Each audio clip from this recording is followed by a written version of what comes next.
Aloha, everybody, and welcome to The Joystick Show, a podcast where three friends from high school in Hawaii get together every week to chat about the latest news and reviews from pop culture that are bringing us joy. I'm Thomas, and Drake and Scott ran into some technical difficulties, so they couldn't be here. So, being the hero that he is, not all heroes wear capes, Frank from Geek Freaks and from Challenge Accepted is here filling in. Frank, thank you so much. How are you doing? I'm doing great. I'm not from Hawaii. I have visited. I went to the Pro Bowl in Honolulu, so Oh, dude, I'm you're like, local. yeah, I'm an adopted son. Yeah, you are. You're Kama Aina. As long as you're with us, man, you're good to go. But yeah, we are gonna have a big show for you guys tonight. We are talking about New York City Comic Con. We got some Invincible news. We got a little bit of Warhammer. I'm not gonna deep dive into that. We got some Arcane season 2 stuff, and then the reviews that you guys have all been looking for. We got Agatha episode 6, The Penguin episode 4, and I want to say that's it for me because I didn't get to Shrinking season 2 yet, and I want to. There we go. Yeah. It's a lot to watch right now. We are living good times, guys. Yeah, we are. Definitely. So, but we also have some good stuff coming up. And let's dive into New York City Comic Con because that was happening this past weekend. And man, I'm so jealous I wasn't there. I don't know, how do you feel about it? Like, it's funny how, okay, so we all know San Diego Comic Con is like the Comic Con, right? But there are people vying for that title. And New York Comic Con is really swinging hard lately. Oh, yeah. What I love too is like all the announcements are comic book announcements that I've been seeing, some really big hitters that are like, I cannot wait to check out Doctor Doom and stuff like that next year. It's all good stuff. Yeah. Oh my gosh. Yeah, well said. DC had a ton of announcements. Marvel had a ton of stuff that we'll get into. And yeah, there was like a little bit of MCU news. There was a little bit of DCU news kind of sprinkled in there. I think we got some secret level, but is there any three things that stick out to you? Like, what would you say like your top 3 announcements from this weekend were?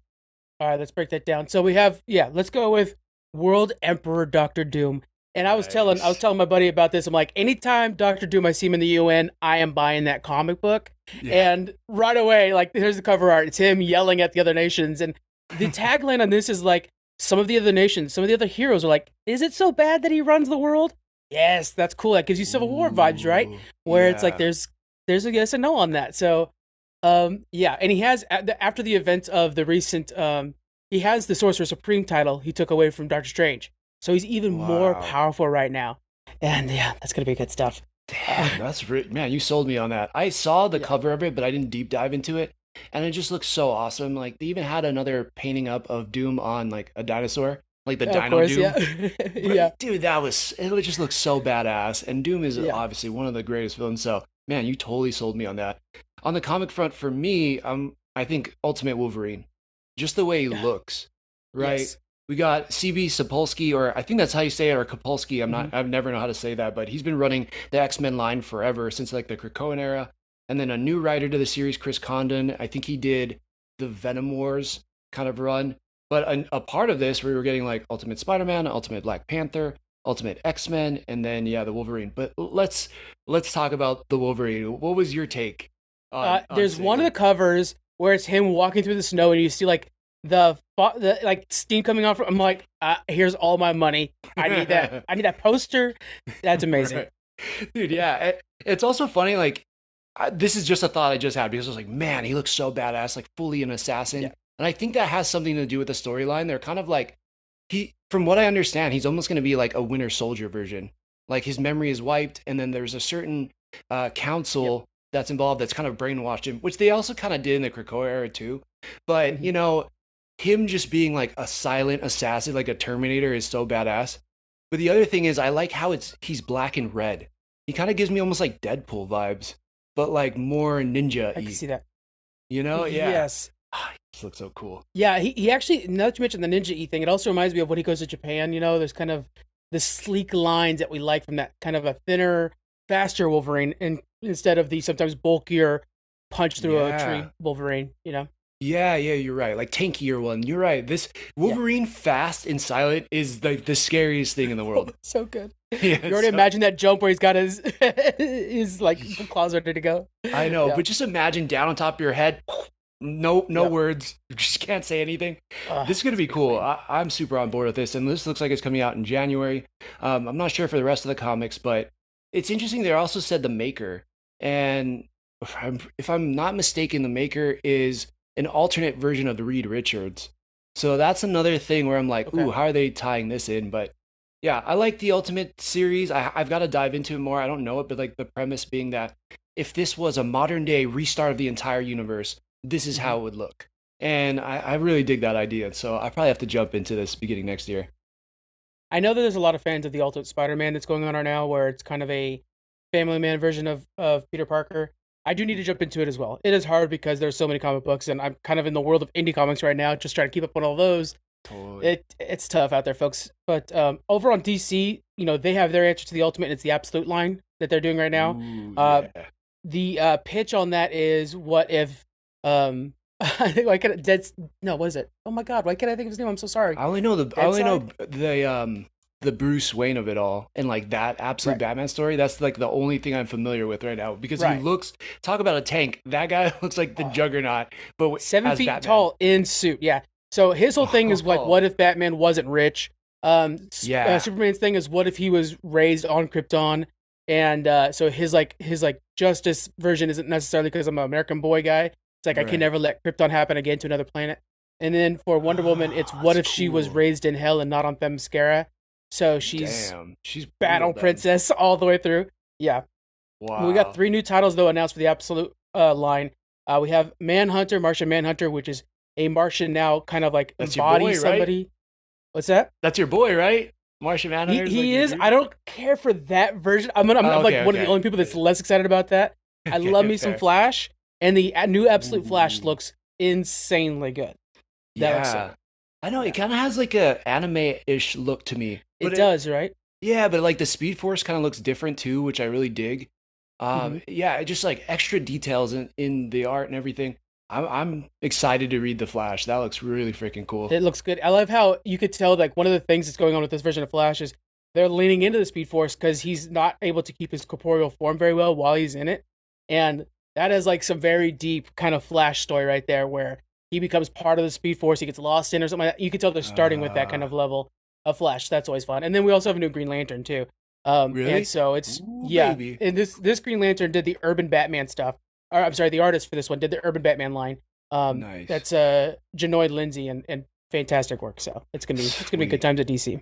Heck yeah. Is it like a completely brand new Green Lantern character, or are they pulling a character from, the original I line? believe it's in a completely new Green Lantern. I could be wrong. Ooh, okay. Yeah, That's pretty cool. All right. You yeah, got me excited about that. I'm gonna have to check that out. yeah. Sticking with DC though, I think the other thing that I really dug, and we kind of got a little bit of a look at it, was Creature Commandos. And Yes. you and I both know this is the hard launch of the DCU. James Gunn has went out and said online, like, I put my heart and soul into this project. I mean, of course, Superman is coming up. I did the same thing, but this, I needed to make sure this was going to pop off. And that trailer was so cool. I really dug, yeah, I just really dug these like oddball characters. It kind of gives me like, what was that other DC show where they're all kind of misfits? I'm trying to It think of kind of what gives it like is. a Doom, Doom the Doom Patrol. Patrol a little bit. Yeah. Yeah, a little bit of Doom Patrol, but it looks like it's not shying away from the violence and like there's like an invincible level animation to it and Yep. yeah, I don't know. What do you think about the trailer for Creature Commandos? I mean, we are so spoiled right now with the animation in the animation world. It's such a good Yeah. time, and this is just going to be adding to my normal rotation of amazing things to watch.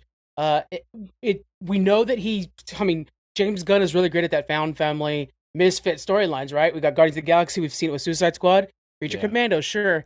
And with this one, you cannot get that universal monster feel where it's like, that's Frankenstein, that's werewolf. Oh So I think there's yeah. something of like the League of Extraordinary Gentlemen vibe going into this that's just going to make this feel unique and familiar. I'm all on board. That's such a good point. Yeah, because I really do want this to be different than his version of the Suicide Squad. Right. And it has to be different than Doom Patrol. So I like the League of Extraordinary Gentlemen call out. Like I was a fan of Yeah. that movie. I know not everybody Me loves it, too. but I I loved I it. dug Yeah. that. Yeah. I really wish they were as a franchise, and I think if it were to come out today, they would try to make it a franchise because everything's the MCU. So, Totally. but I think that would be really fun to try out. Yeah, yeah, absolutely. Yeah, it just I mean, but this version looks really freaking cool too. We get Rick Flag Sr., we get Dr. Phosphorus, a GI robot. Again, very Doom Patrol-ish, but Yeah. I feel like he's also gonna do something sneaky and kind of add in like bigger characters in the story somehow. Like they're going to be way out of their depth, but all of a sudden, a villain of Superman is going to be there, or a villain of Green Lantern, or something behind the scenes. Close. There's early rumors that David Cornsweet's going to be voicing something. He's going to be voicing Superman in there. Ooh. Yeah. Damn. So, yeah. This is going to be so sick. We're going to definitely, I think, be covering it on Challenge Accepted as well, right? I think that's an easy one, yeah. Sure. Okay. All right. Yep. Follow us over on Challenge Accepted if you want up-to-dates on all the new Poppin' shows, especially Creature Commandos. Yes. And yeah, I think the last thing, Secret Level is not what I want to end on. I think I will end on this. First, Secret Levels as like the bonus thing, because I'm super excited about this. They, I guess, released all of the cast that's going to be in it. It's wild. There's so many impressive people. Arnold Schwarzenegger, Kevin Hart, Keanu Reeves, Tamora Morrison, all these ridiculous actors. But that was a leak. They had to force to admit that because it was a leak first. And they're like, really? All these guys are coming out. And so that was kind of a cool little, benefit to all of us. Like, sweet. Okay, I was wondering about that because it was like, I saw something Secret Level pop up, but then I also saw something that was like, leaked voice actors list. And they just went out and announced it to the crowd. Confirmed it. Yeah, they're like, this is the crew. That's sweet. Yeah. That's awesome. Is there any games in Secret Level you're looking forward to the most? Oh, like God.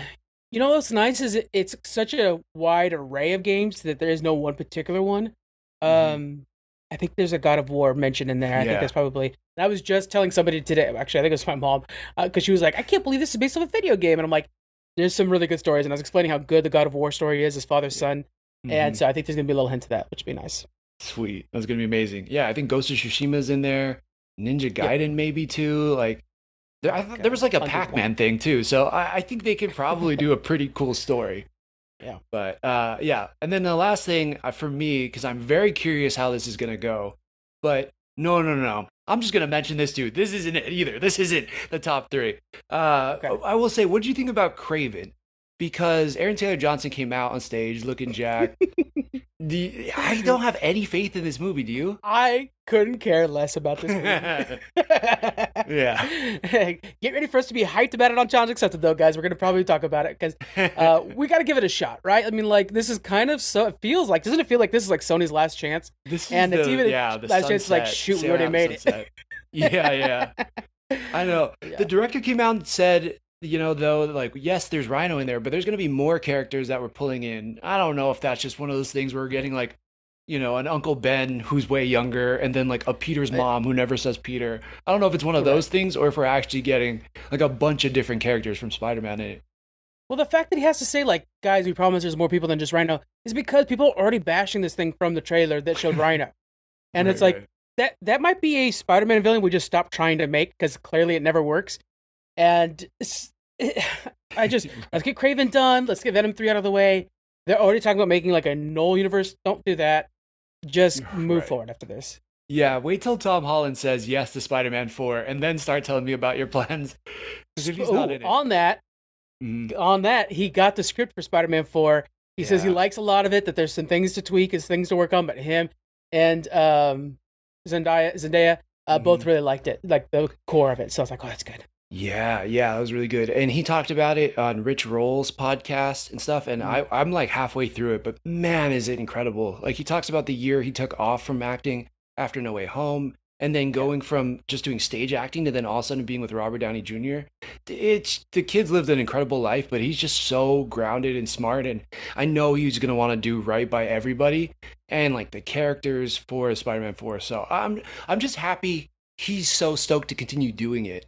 Because he could easily be like, peace, I've made my money. I want to be like a serious actor or whatever. But it seems like he really has fun doing those movies and playing that character. It's so He's cool. a very good young actor, too. The Andrew Garfield of it all, too. Both of them, actually. I love them so much in everything they do that I'm cool with them taking their time because I don't want them to get burnt out.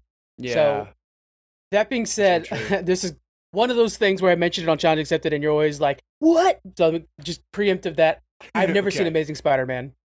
So, the Andrew Garfield stuff. Yeah. You know what? I don't blame you. I was a boycotter at the time, so that's why. Yeah, you know what? I don't blame you on that because I wasn't a fan of it either when it first came out. I was like, this isn't Peter Parker. I'm like, he's too cool. and I didn't like that. But in later years, he was a great Spider, probably one of the best Spider-Man. And I Yeah. love Andrew Garfield ever since then too, like the actor himself, and I really do need to Mhm. watch it. My big thing was like, where's Spider-Man 4? Why do we gotta get rid of Toby? He's still good. And Right. it's Yeah, like, yeah. calm down. Like nowadays I look back at him like that's the kind of guy I hate nowadays. That's on threads, tweeting or Right, something like right. that. That sounds like a challenge, though. Yes, I want to throw my last thing in real quick is that DC Okay. announced Hush 2, which is one of Batman's best recent stories. Hmm. Um, if you guys have seen the Hush animated movie, it's very good. It has a different ending than the comic book. The comic book I feel is a better ending, but it is so good. It's a fast read, or it's definitely worth the watch either way.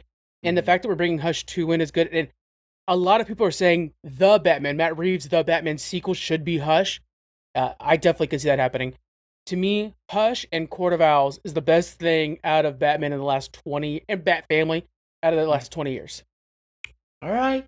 That's quite the take. That's quite the take, my man. Yeah, I've definitely we haven't. I actually Hush is like one of the series I've never read, and like Oh, I it's really good. always see it. Like if you're on Reddit and you're in the forums, everyone's like, "Dude, they got to do that storyline," and it's one of those things I have to add there. But in like we were reading like Batman Zero Year and Batman Along Halloween and stuff, and those are pretty fire too. But I know Yes. Hush is up there, so I gotta like educate myself with that. Yeah. Yeah. Does that have It's anything? worth it. Does Hush have something to do with the Court of Owls? No. Oh, interesting. No. All right, Hush we'll is leave it at that's that. what I love. Is Hush feels like it's like a Batman animated series for adults. It's Mhm. its own story, its own villain, and it has like some stuff to do with the Riddler. But yeah, it is super good. That's awesome. Yeah. Okay. I got some homework to do. Hey, yeah. Uh, the one last thing I want to leave on because it was so exciting. Everybody was surprised that they were there. Was Vincent D'Onofrio and Charlie Cox came out and Hmm. did a kind of impromptu talk about Daredevil, and yeah, we actually got a date for it. I'm like trying to scroll through here right now to find out. March 4th, 2025. Yep. Yeah, I'm trying to think of what else that I kind of picked from the little bit of the interview I saw, but basically they were just talking about the suit color and then the date. And Yeah. yeah, I'm pumped. I don't know what else to say. Like, what do you think? Especially after Agatha all along, like Disney Plus has restored a little bit of that faith, and so I'm here for it. And then they had the suits too, actually, the mannequins with the suits on at NYCC, and they just look so good. They look comic book accurate while still Mhm. feeling like they didn't ditch Netflix. This is looking really good, and yeah, March is right around the corner. We're gonna get to that in no time. Man, yeah, that's crazy. Well, yeah, I think that hits some of the heavy hitters from Hmm. NYCC. We gotta go. We gotta figure out how to go one time. I had to try to make Yeah. LACC again next year too, but that's a different story for another time. Oh All right. God. So what's that? That's just the LACC. That's what a time that was for us to try to like. That was a mess. That was a mess. Behind the scenes, yeah, outside the podcast, man, Oh oof, God. schedules were crazy. All right. The Joystick Show. So we got a new show, or I guess an older show that's back. They just dropped episode 1 of season 2. It's called Shrinking. It's on Apple TV. And Yeah. honestly, it's like one of those feel good comedies that I just love. To me, it feels like a little bit more adult than Ted Lasso, but still gets you in the Hmm. feels the same way.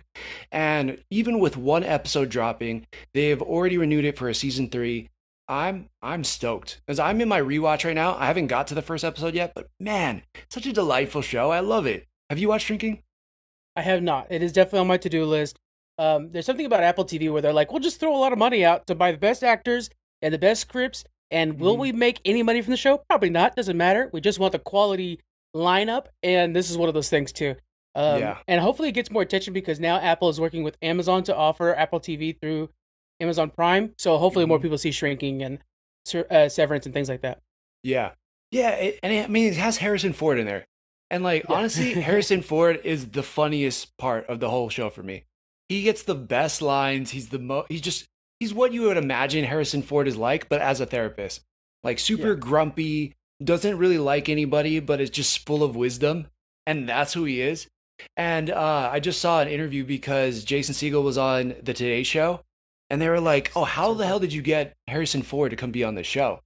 And so he's like, well, we went to pitch him, or, one of the producers went to pitch him and basically said, like, he wasn't familiar with me. He didn't know who I was. So they said, you should watch Forgetting Sarah Marshall.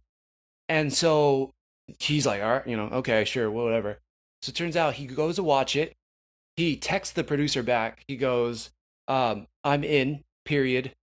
By the way, nice dick. Period. Yeah. And so apparently Jason Segel has that text from the producer printed and hung up on it in his house from Harrison Ford. But they have this great relationship. He's the son he never wants. He's always kind of pushing him to do things he doesn't want.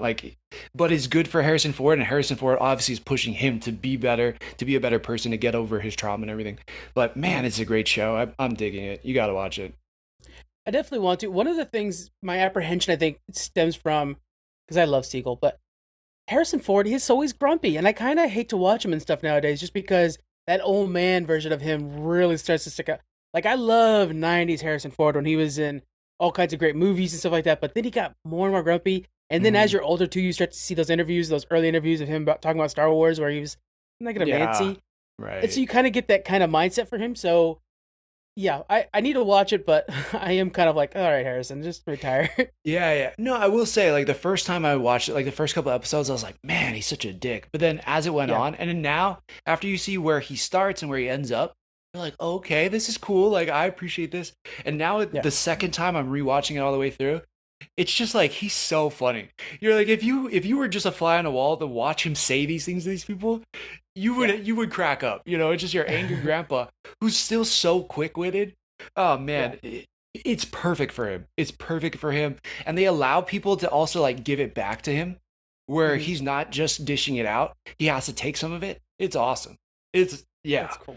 He's a fantastic part about it. We're getting more shrinking, so hopefully you can start season 1. This sounds like a watch recommendation Monday I should do, but it's man, it's a great show. Yeah, I will be checking it for sure. Right on. Okay, I'm just gonna briefly mention this because we both have people who've been playing a lot more Warhammer than us, but Warhammer 40K went off the charts. It sold over 4.5 million copies in a little over a month. It's blowing up. Have you been able to play it at all? No, man, I have a big list of things to do, and it's new expansion World of Warcraft time, so that's where I've been at the whole time. Yeah. It's a super fun game. It does one of those things though where it's so confusing, where it's like only a 3-person co-op, and and then there's a lot of like PvP stuff. I haven't even touched that. I'm still early on in the stages, but it is a super fun game. And Drake is a massive fan of Saber Interactive. They made World War Z, and we still play that game to this day. I think it's like when did it come out? 2018, I want to say. That's a 2018 title, I think, yeah. Yeah, they're still adding DLC, like free DLC to this day. It's crazy. It's so good, and the DLC is like awesome. It's actually fun. It's new levels, it's new weapons, it's new levels it's really, really well done. And Saber is one of those companies where yes, you can upgrade and you can purchase some, there could be some in-game purchases, but you don't have to have that. You can grind it out.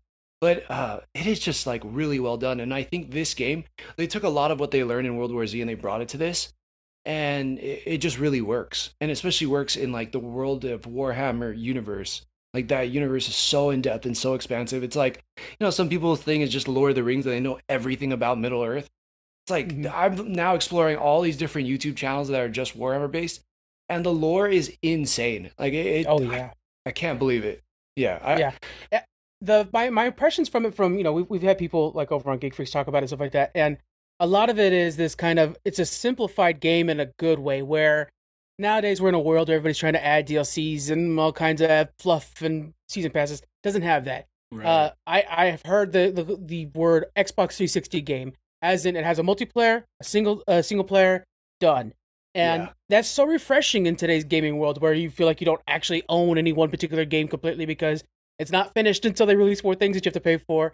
And that's refreshing about Warhammer. And the Saber Interactive of it all, and the fact that the Warhammer has such a big loyal fan base, I think it's a world that if you don't have a fandom that you're super into, it might be one worth investing in. We also have Henry Cavill, of course, working on a series. So shout out to that fan base who's always been loyal and always been sticking by the products. This is what you get. It's a good game. Yeah, absolutely. Yeah, to your point too on like the non-DLC, I mean, that's why everybody was praising Black Myth Wukong. They're like, it's just a game. You don't have to like buy all this stuff. Like you could buy the extra. Sadly refreshing. Yeah, right. They're not trying to upcharge you like it's McDonald's or something. You're right. You know? But yeah, apparently there's like a bunch of nerfs that have gone on. I haven't really dug deep into it. So when Drake and Scott come back, we'll have them kind of discuss it a little bit more, and hopefully they have more information to bring to the table there. All right, we got a few trailers as well. We got Arcane Season 2 is coming out on November 9th. That's another thing where I'm like, I feel like maybe we watch the whole series and talk about it on Challenge Accepted. We'll Absolutely. definitely. Have you seen season 1? Yeah, yeah. Oh, recently I finished it though. Like, good. within the last couple months. Now, are you a League of Legends player at all? No, so I didn't know anything about the lore, Okay. and that's why it took me. Like I was like, I appreciate the animation. I'm like, this is cool world, but there's that part where it shifts, where you get the time jump, and I fell off at that point. I was like, I don't know. Okay. Yeah, like then you actually see Jinx in like the full form. I was like, why does everybody love Jinx? I don't get it. She's kind of cool in that first episode, but not like fully there. And then as I stuck through it, I'm like, oh, I get it. This is so good. Yeah. But yeah, what was your take? Because you've played League of Legends. Yeah, so after the time jump, people start to look familiar. Like they look like their game version. Got it. And so Riot, the company that makes League of Legends, they were recently bought out by, I believe, Tencent is the company that actually bought them, but they became a Chinese-owned company. But before then, they were just a small American studio, and they used to put out a newsletter every week or two that filled out the lore. And so most of the lore for League of Legends was just this newsletter that would go out. Me and my friend would read it and compare notes. Wow. Yeah, it was something that you just wanted to read more. It reminds me very much of Overwatch in that way. So a lot of the lore that they're exploring now is from that old newsletter back in the day. And to say how small they've touched, just because there's like, maybe 4 or 5 characters from League of Legends, a game that has a roster of probably 150 characters that you can play. So wow. To say that they haven't touched much of it is crazy. And my favorite faction is Demacia, led by Garen, my favorite character. And they are very much like the knights, like the lights, paladin, that kind of thing. And their big enemy is the Noxus that uses like corruptions and demons to help out or whatever. And none of that is touched in this entire thing. I was gonna say, so they have like the street rat kids who like can make bombs and like they have super fists and stuff, but like that's how big the lore is for this world. Is like literally you can go in every direction. It's like D&D almost. And so the Arcane is going to end with season 2, but doesn't mean they're going to be done with that because they could pick up any other direction and just go that direction. But the art style in this, that shell shading that they do for like you see it a lot with Jinx and V and stuff. It's beautiful in this, and yeah, it's really well done. Yeah, absolutely. I figured like based on what I've read and everything, I'm like, man, the lore is so huge. But then it was crazy because people weren't even sure if we were going to get a season 2 for Arcane. Right. And then now we are getting it. And it's like, are they going to keep expanding? It seems like they could do it forever. I wonder, I'm assuming the company's on board and this is really making them stoked, but I don't know if this has helped sell games or any of that stuff. But no, Riot, that's the thing with Riot does not need help because they're very much, we talked about how Warhammer is like, oh, it's a complete game.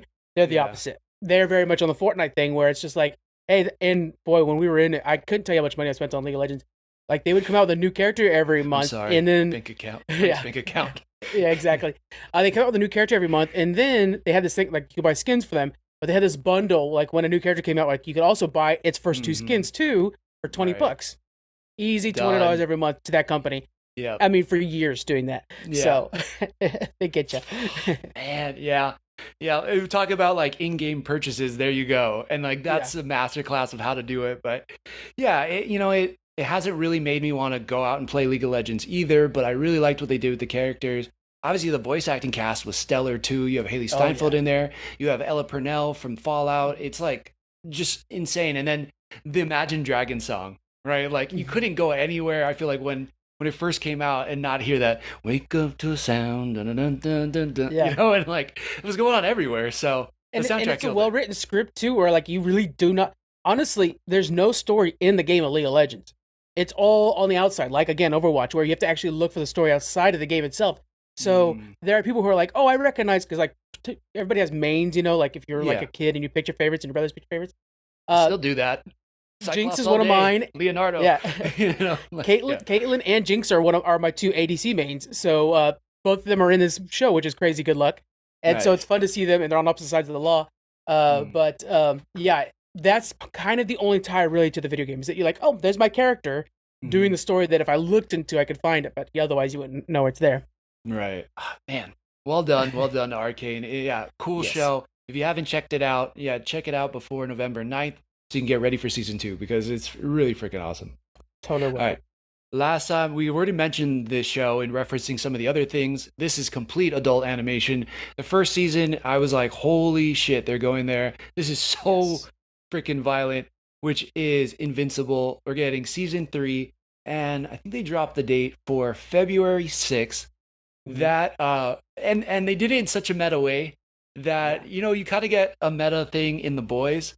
Well, yeah, Invincible is very meta too. Yeah, do you want to take it away on? Yeah, well, yeah, they kind of joked around about like, well, you got to take this break halfway through. Nobody in 4 months off. What have you They're been joking doing around about how this is that mid-season break. Yeah, and he's like, well, there's and he's like looking through animations and stuff, animation cells or whatever. They actually did the same thing when they were doing the convention scene in the last season. Where they were like, oh, then you do the far away shots because it's cheaper, and then you do You just like film the crowd, and then you just talk over it, and that'll save you a bunch of money too, or a bunch of time. It was just so funny, and then covering your mouth. Yeah, he's one of the most talented men in the world right now. He of course did Walking Dead. He did this. He's got Oblivion Song, which is a fantastic story, which I know is what's coming up next someday in the future. Yeah, but yeah, Invincible. I haven't read this comic book, and every time I watch a show, I'm like, okay, Frank, just do it. Just buy the omnibuses and get through this. But I haven't done it yet. I need to just pull the trigger. Yeah, I haven't read it either, but it's on purpose. Like, for some reason, when it comes to The Boys or Invincible, like any Amazon show, I don't want to know. Like, it's so rare we get surprised. Like, Marvel, like, I pride myself on doing all the research and figuring out, okay, who's this character? When did they first appear? How do they intersect with characters we've already seen in the MCU? It's somewhat DC too, very much for Star Wars. But for the Amazon stuff, dude, I just love being a fan and not knowing where anything's going, and it always surprises me. These shows are both so shocking and so contemporary and so like they're able to describe what's going on in the world around you so well, and then you're just funny on top of it. It's like, man, I love these shows. I will say for Invincible, I know where the story's going. Like, I know all the big beats, and even knowing all the big beats, I'm still shocked. There's still things that they're doing. They're like, oh my god, they actually went there. I don't know how many times I've said that with The Boys and this. It's true. I mean, I don't even know that. So it's just like, my head's about to explode, literally. What is it? The Boys joke. But every time I watch one of these episodes, man, it's just insane. So, yep. All right, well, we're getting Invincible back. Looks great. Can't wait to see what they do next year. The Joystick Show. I think that brings us over into reviews and something that we're actively talking about week in and week out. And even if nobody's paying us or telling us we should talk about it, I feel like we will, which is Agatha. And we got episode 6. Again, we kind of talked about it on Challenge Accepted, so you can go back and hear instant reactions there. But I want to kind of know if you've gone back, Frank, and watched it again, is there anything you picked up a second time? Or is there anything that you thought was weird or out of place, or something that was said online and you're like, holy crap, didn't realize that now? So a lot of my analyzing, like post-art discussion, is the community around Agatha all along. Yeah. There's a thing that happens, especially with threads. We've noticed it's kind of a beautiful community in this way, but it has been a problem that people will be so defending of the show that they take a personal slight when you have a problem with it. We saw it a lot with Acolyte. I'm sure you remember a lot of those conversations. Yeah, the Acolyte was just straight toxic. It was weird in a way.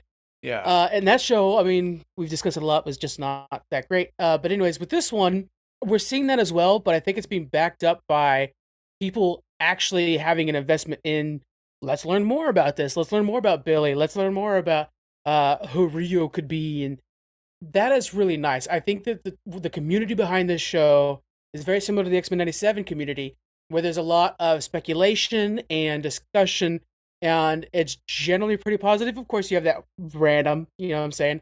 But so far, what we've seen on social media has been quite encouraging for us to want to engage with people. When, say, the Acolyte, I was personally like just posting things and not even wanting to read a comment because it was so toxic one way or another. Like, Right. Yeah, you but couldn't this has be been for pretty it. good. You couldn't be against it. Like if you're for Yeah, it, you're like a shill. If you're against it, yeah, you're like, oh, you're just a misogynist or whatever. And you're like, dude, exactly. I'm just trying to review this thing as just like Yeah, a fan of a show, as like I right. would for any show. But you're right. That was like, it was hot territory. It was hot potato on the Acolyte. And I think a lot of that oh god, I think a lot of that has to do with how this is filmed, very much with the TV show mentality. We talked about with the show Bible and the showrunners. So Yeah. it's not so crazy high budget that it needs like that movie level audience. This is just a TV show. If you like it, cool. If you don't like it, don't watch it. But those of us who Mhm. like it are just being like, how neat was that episode? And how cool is the Yeah. Billy Kaplan explainer and stuff. I have suggested the show now multiple times to people, saying like, don't wait, get on it right now. It's already worth your watch, even at this point. Mhm. Yeah, I think that's well said. Yeah, normally you got to hedge your bets a little bit sometimes when you're Yes. recommending shows, but yeah, I think this episode included gave us so much of what we wanted. And it was, we had our theories. I think everybody kind of knew the teen was Billy, but how are you going to do it? And in the Right. comics, it's this crazy convoluted story, and there's like Mephisto and souls and like other creatures where they're like, little finger monsters, Billy and Tommy, and it's just so Yeah. crazy. It's all over the place. So I got to take something that convoluted and make it work for the show. You touched on a few things like, I say this week in and week out, but if you have a consistent showrunner, you have a consistent person who's leading the charge, like they Right. actively dropped, and I'm speaking about Jack Schaefer. I think she stopped working on Vision Quest or like some other show to just kind of come back and work on Agatha. And it just feels very consistent with WandaVision. So if you liked It it, does. you're getting a lot of that feel too. But also it feels personal. And in this episode, you get so much personal insight to who Billy is, starting out as William Kaplan, right? And so like the whole Jewish ceremony, are they gonna try to touch on that from the comics, like his Jewish heritage? They do it, and then I feel like, again, I mean, I'm not Jewish, but it feels like they put a lot of respect and honor into the culture, and then Right. brought that into the history of this new character that we're following in Agatha. Yeah, and I gotta throw this out there. If anybody's Jewish and having a bar mitzvah, please freaking invite me. Why am I not being invited to bar Right. mitzvahs? I know. Those I are want to be in bangers, it. man. They It seem looks so cool, cool. right? I Oh know. my god. There I was. want to I lift don't. the I didn't chair. know I a love lot. the music. Right. Come Right. on. I think we are actually going to a Jewish wedding next year, so I'm so excited to see how that Oh goes. man, lucky. Yeah, but also there was that show, Nobody Wants This.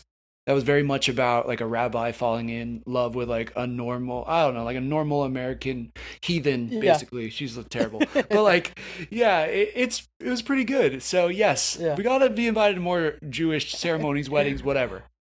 I think they did a great job with it, though. We talked about this in the past. I need to stop saying that, guys. Hey, guess what? We're on multiple podcasts together. If you haven't caught that from what we're saying this entire time, Yeah, I keep saying that five times over. But we've talked about this already. The fact that Billy Kaplan and Maximoff, both versions, represent a lot of things for a lot of people: the LGBT community, the Jewish community, the mental health community, and I love how they're not shying away from any of that in this, because nowadays, to get a higher viewership for your show, it might be smart to try to avoid what shouldn't be a hot topic, but it is a hot topic some ways. You know what I'm saying?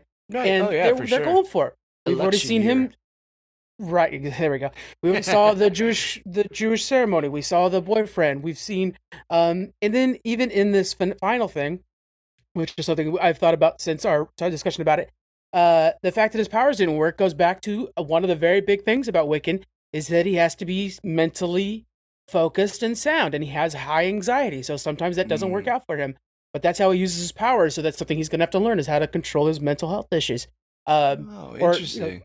So Yeah, like I didn't think about that's that. so many of the great things that people identify with Wiccan, Yeah. and the MCU is like, no, we're going to bring all that in. And I really appreciate that. Yeah, definitely. It also kind of ties back to his mom too, if you think about it, Yeah. right? Like, remember, I mean, she's easily able to manipulate the Avengers, but when she decides to become an Avenger, right, and Hawkeye's giving her that chat, and she's like scared, she's holding down the house, like rightfully so. There's freaking robots shooting machine guns at her or whatever. But like, he kind of tells her like, hey, this is your chance. You can step up. She kind of has to conquer her own mental health struggles in that moment to kind of get out there and be a hero. Very cool. There's like very reminiscent, as we see at the end of this episode. Spoiler alert, everybody, but it's like you see that he can't just bust it out. He kind of needs to feed into that rage. Maybe that rage kind of focuses him too. And it's pretty he's a very sweet kid, whether he's William Kaplan in the beginning or Billy Maximoff later on. He's like actually trying to do it for the right things, and he might be truly the only witch that's there that's not after power. He's just there to find his brother, and like he's still kind of a hero. He is, and I do think that's something they're going to touch on because the thing with Wiccan is that it's. I think they're going to steer him away from Wanda. Like Wanda will lean into the rage to become even more powerful. Of course, the Darkhold was corrupting her. We all know that, but I think with Billy, they're going to push this idea like you can use rage. It's kind of the Fire Nation in Avatar. You can use rage if you want to, or you could look at it as focused. Breathing in comfortably, using your breath. All the stuff that you learn to help with anxiety, he'll learn to use his powers better, and it'll be kind of like this, metaphor for it. Yeah, remember X-Men First Class too, where Charles is like talking to Magneto. He's like, you can use your pain, you can use your anger, and you can only unlock 10% of your power, or you can go deeper. And he makes him go deeper, and then he's able to turn that whole whatever satellite dish thing. I love that movie. That movie's great. That part is so awesome. But it also tied to Wanda and it's all connected, people. It's all connected. Yeah, actually, great point. That is her dad. Yeah. Oh man, that's so cool. I know, like even the detail, like that's the other thing about this show, right? And I really love how it's so character focused. I think you brought this up in Challenge Accepted, where we see the different witches throughout the episode too that we've been on this journey with at different points in their life before they were forced to make the decision to go on the road. And we see Jennifer Kale doing makeup tutorials or whatever, her organic candle, I don't know if she's smearing it on her face or she eats it, whatever. We see Alice is still a police officer. Lily is the one that actually puts the rune on, or what, the sigil on him. Yeah, like that's again, do you have any theories on why she might have done that? So Jack, the showrunner, came out and said the reason that she did that is because she feared for his well-being, but we will get a more definite answer soon. She's been doing a lot of interviews after this episode, and definitely the big things like, we'll get an answer for that, we'll get an answer for this. But one of the things that Jack did clarify, by the way, is she did say that the reason that Billy doesn't recognize Lilia is because he was Kaplan at the time, and he's not Kaplan now. Mm-hmm. And he was knocked out during Alice's visit, so that's why he doesn't know those two. And he recognized Jen he watched her YouTube videos as Maximoff. That's right. Yeah. He actually recognized. That's right. Yeah. It makes total sense why he wouldn't, because it was literally a different soul in his body before and after the accident. So yeah, I like it. I dig that. The other thing I was gonna say was somebody had this theory. I'm trying to think of what you just said about Jack Schaefer, but it was. What was the thing that I was just talking about that I was bringing up? You were talking about how it's character driven and the different witches, and how we're focusing on the different witches at different times. Oh, the sigil. And then we have the sigil. Why the sigil? Yeah. Okay, so I can't come up with it. This isn't my theory, but this theory online I thought was really freaking cool. So as we know, Lilia talked in the last episode, not episode 6, but episode 5, that her power isn't really like to talk to spirits, not divination in a sense. It's time and reading people, right? So as somebody who can read time, she would also have seen that if she had let him stay on the timeline he was on, that Wanda would have eventually found out that her son was alive. If she found out her son was alive, she wouldn't be messing with a Darkhold. If she didn't mess with a Darkhold, she wouldn't have gone through the multiverse. Multiverse of Madness wouldn't have happened. And so now she would have had the Darkhold and possibly her son, where he would have now been corrupted. So it would have been two almost Omega level powered hero, mutants, villains, whatever you want to call it, and possibly she gets Speed or Tommy Shepard. Now you have three superpowered people who are corrupted by the Darkhold. And so that might be another reason why she would, put the sigil on him, put him back on this road. I mean, that is a pitch. That to me feels like it's a little bit farther out there than what could have been. I don't know if Jack's thinking that far, but definitely possible. And now I'm thinking of what would Speed with Darkhold feel like? Yeah. Multiverse of Madness, I know. To me, you're right. That could have happened. I just don't think that one's possible because I'm like, there are so many things you're going past to get to that point where she's like, what if Lilia saw all that? Her brain would have fried. She saw that future. I mean, she's doing fried brain things all through this show, man. Think about all the. I love it too when this show's done. Someone's gonna stitch together all the times Lilia kind of freaks out, and says her random thing, and they're gonna put it together before whatever happens. It's gonna be so cool. You're gonna be like, she predicted everything. It's there's already that one that I keep seeing where everybody's putting the 2 times she says the lines basically, Alice, don't save Agatha, and then we see that Alice saves Agatha, and that's when she dies. Mm-hmm. So I have a feeling that they're going to repeat time because we have a lot of footage in recent trailers. We had the mid-season trailer. It showed a lot of repeated scenes from the old stuff that we've already seen, but dialogue's a little different than it was before. So I think maybe they're going to repeat some of that stuff. Ooh, that's a good call. Yeah, because it does look like Agatha goes back and sees her old coven. So you're right. Maybe she has a chance to redo it, and rather than kill all of them, she's able to just set them free, and that's how... Oh my gosh, I feel like we might have just answered how she's going to stop the Salem 7, but that's okay. We'll wait till it plays out, I guess. I know. Luckily, we have 3 more episodes. It's not one of those short Marvel series that drive us bananas. We're actually going to get, a good show. God, man. Yeah, at least, 6 is just cruel. 9 is like a bare minimum. Remember, we used to get 24 episodes of shows. Like, what are you doing? Oh, God, yeah. Come on, Disney Plus. Parks and Rec stays and stuff like that when you had a good, healthy show. Yeah.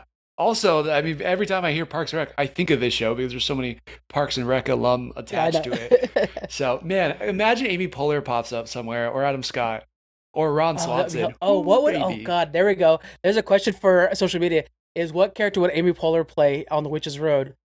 That would be hilarious. Or even in Marvel, I just want to know, how do we get Amy Poehler in Marvel? I'm on board with that.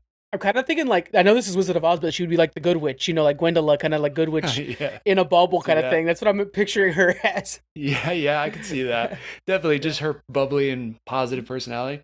I'm on board. Exactly. Hey, if she was at that premiere and Kevin Feige was there, I'm sure there was an exchanging of words, as Panic at the Disco would say.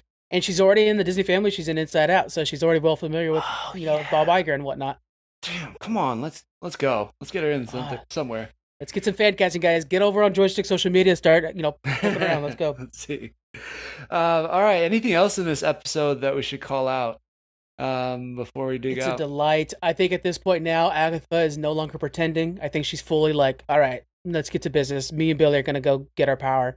And she's like, I think she understands, sure, you could wish for your brother if that gets us to where we need to go. And Agatha's just trying to get her power back. I'm looking forward to the twists to come because I think there are many still to come. And we've seen in future episodes that we're going to go back to old Italy. We're going to still, although we didn't get much of our characters in this last episode, they're still there because we're going to be going back to those storylines and filling them out. Right. There's footage of Rio in a green hood in an old Knight's Tale type of dress. So she's out there somewhere. And it was weird how she just disappeared. So I can't wait to the... Oh, Jack said actually she's still there. It was just the point of view of the camera. They're we didn't do that well. The point of view of the camera was not on her, but she actually is there with the other two. Yeah. And there are rumors that it was because Aubrey Plaza was filming something else, possibly White Lotus, was filming something else. And so there was a time problem with the schedule. But Jax says she's there. It was just the camera wasn't pointing at her. Okay. So because she didn't get shot out either, though, so that would be weird. You know what I mean? It probably was a scheduling problem. You gotta follow up on the Jack interview, guys. It's amazing. Jack Schaefer, she is just dropping down the heaters. Yeah, I'll find it. Yeah, it's a good point. That sounds like a spare video right there. Everything Jack Schaefer said on the side that you didn't catch from the show. She's loving it. She said recently on an interview too. She's people are asking oh, what are some of the rules for the Witch's Road that you want to incorporate? And she's like, the world of the Witch's Road and world building alone, it keeps me up at night thinking about all the rules and how we could use the rules and imply the rules. And I'm just somebody who goes world building first. Yes, that is so cool. Especially as a D&D, what is it, headmaster or whatever you're called, DM, DM, I'm 100%. You're probably thinking about that all the time. Of course, it's pretty cool. It's a really well thought out show, and the characters are great. Yeah. It's just freaking awesome. I dig it. It is. All right, another show that is taking the internet by storm. This is going to be a hot take. This is my Tom's hot take of the day. I like Agatha more than I like the Penguin, but I see why everybody loves the Penguin. It is phenomenally done. It's probably going to win some Emmys. I really do think it's going to win some Emmys. Colin Farrell deserves it for that freaking heat in that suit, man. Yeah, I know. I'm sweating right now. I don't know if you saw it. I wiped my face off a few times. So freaking hot in this room. Can't imagine being in 3 feet of rubber or whatever he's in, man. That's Yeah, and also just what a handsome man. But he disappears in the Penguin. I feel like I say that week in and week out, but he's just Because phenomenal. it needs to be mentioned every week and week out because it is Right. crazy.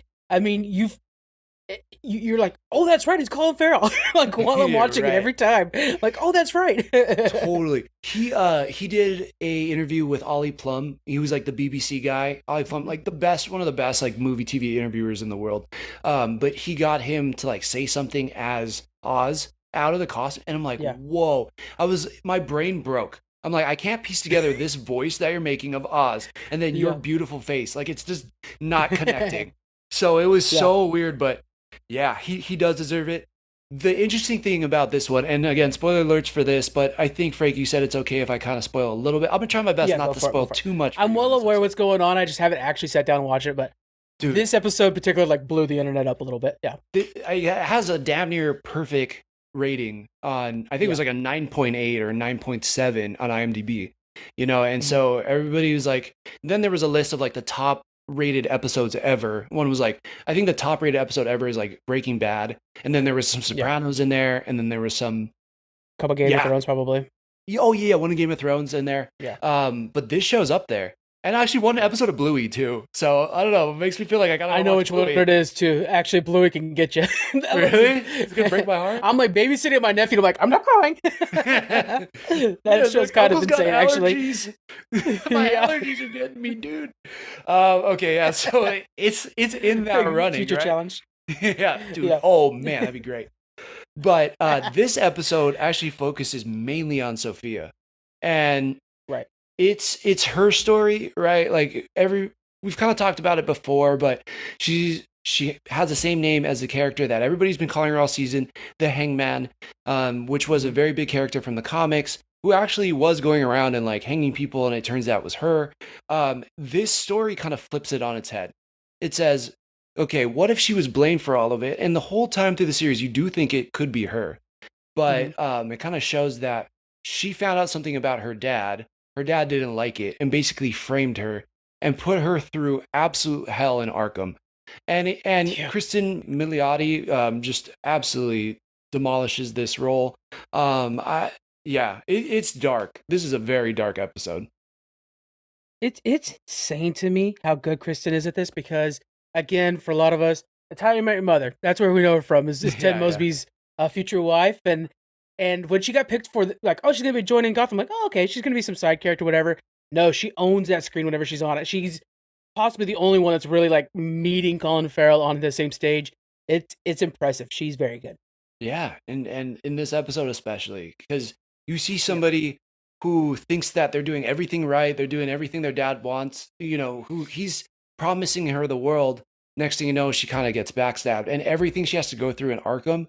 Like when you watch it, I feel like also this does so much for the world building of the Batman universe because it shows Mhm. you why nobody would ever get reformed or revised or like be able to heal going to Arkham. Yeah. It is just crazy house, crazy town, like real life hell. It's torturous, it's brutal, and this girl really doesn't seem to deserve it in some ways. Just gets put through absolute hell in this episode, and it's scary, it's traumatic. Arkham is such a it's an amazing thing. I was talking to a friend of mine and it was like the best thing about the show is there's no Batman, but you hear Falcone, you hear Maroni, you hear Arkham, and you're taken right back to Gotham. Mhm. And Arkham is one of those things in any comic book where it's like it's a real life problem. I'm sure that we have, throughout every country, but also like it's where Joker's at. It's the boiling pot for all the Batman's villains. That's why Arkham Asylum games are so good. It's because it's like, hey, this is where they're all at, and it's open Yeah. now. Yeah. To put this poor girl in there, framed into that world, like, hey, survive with where the Riddler's at. With actually, literally, the Riddler's in this one. Yeah. It's impeccable. It's such a good storytelling place to put an innocent person. She's still a Falcone. Yeah, In the middle exactly. of that, it's crazy. Yeah. Well said. And this really shows you how crazy, violent, and messed up Arkham can be. And it Yeah. really just strips her down. And you can kind of see when we meet her in episode 1, it makes a ton of sense why she is the way she is. And that's, the best episodes do that. But also the way this ends. So we see that not only was it her dad, but it's the family, right? Like every good mobster show has like the family. You do it for the family. Yeah. Well, this one, the family definitely fucks her over big time. Yeah. And she gets her revenge. And it is very well done. It is up there with your Breaking Bads, with your Sopranos, the way she's able to kind of get her revenge. And just from like a costuming standpoint and a makeup standpoint and all these different things, like you could see there's a change in her character. There's literally no one for her to trust anymore. And yeah, she really is able to embody it. This episode was phenomenal. I've seen a lot of people just praise her for it. Yeah, I don't know. It's very hard for me to like pick out anything bad other than it's just like really hard to watch. It's like, when something's like too violent. Right, but that's kind of the good thing. It's supposed to make you feel uncomfortable. We're going to be talking about The Shining pretty soon, and a lot of that was like designed to make you feel uncomfortable. And it's like, that's good filmmaking. And so when we get that in a TV show, how lucky are we to be able to have such a good TV show like this? And by the way, we're recording this when they're actually airing the next episode even. And I'm already kind of glancing over and seeing how good that one is getting received. That one's called, the name of that episode's Homecoming. And so I have a feeling that we're going to get Salvatore out of jail, because I'm thinking like Homecoming, out of jail, Homecoming. And it's like, oh man, you're adding another big player to the field. That's good stuff. Definitely. Yeah, I mean, there's two big gangsters. I mean, we know as comic book fans, there's other gangs in Gotham that you have to worry about. But as far as what the Batman has given us, it's kind of, these are the heavy hitters. And yeah, you're right. The turf war will begin, man. It's going to be great. And at the end of episode 4, because 5 was a flashback, end of 4, Penguin and Victor. Oh, right? Was it Victor? They got captured by, no, it was her. She got captured by Maroney's men. The Persian mobster guys. Right, and has that lady who has a voice like this. Yeah, like, those are all Maroney's people. So like, it's really now I can see Maroney like entering that room with them tied up or something like that. Yeah, I'm trying to think of what that actress's name is, but yeah, it's Maroney's wife. But she was also in like she's been in a bunch of stuff, but she was in The Punisher. And every time she's on screen, Christina's like, "What? Did she just smoke like a pack a day since she was 18 or something?" I don't know. You know what I mean? Like that voice got her job though. There's some people that are just being like, "That's it." Yeah. It's that distinguishing factor that set her apart for sure. But you're right. Good call out. And Oz has a big X on his head from both sides now, because now she's fully taken over, and Maroney's getting out probably. It's a great show, man. It's a great show. My only complaint is I don't like Oz Cobb. His name is Oswald Copperpot. Let's use the full name, guys. Yeah. They said it was too snooty. That's what I love though. Like, right? The Gotham series did a really good job with like, because you kind of see it in this one where like his mom is asked him, but in the Gotham series they did a really good job where like we were old wealth, but then we got kind of screwed out of our old wealth, and they kind of used the Court of Owls vibe with that. Actually used the Court of Owls in the Gotham series, but yeah, there's a lot of that. Like, we were old money, and he's determined to get back to being old money again. And that's kind of his motivation. It's like mobster, but also like old Gotham stuff. And so I like how in that show he uses Oswald Cobblepot, because we were one of the families. Yeah, nice. All right, well, yeah, I dig it. They could have just brought that over. I didn't watch that show. They could have used it again. It was a good show. Yeah, that makes a lot of sense. So, yeah. All right, well, I think that's kind of it for tonight. Anything else you want to let everybody know before we sign off? You know what, guys? Just make sure you head over to the social media places. Hang out with Joystick Show. Always posting up over there. Right now, before you finish listening to this episode, go to your podcast app, drop a review for Joystick, Spotify, Apple Podcast, and a like. Get those reviews out there, guys. It means so much. Damn, gentleman and a scholar. Well done there, Freddie. Yep. Thanks, everybody, for tuning in. Follow us on all the socials.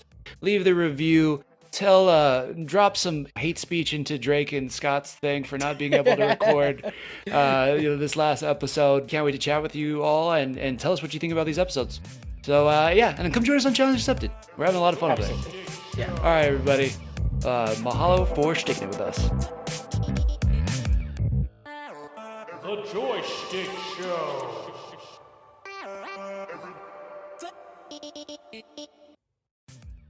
If you've enjoyed what you've been listening to, we'd really appreciate a follow, subscribe, and a review.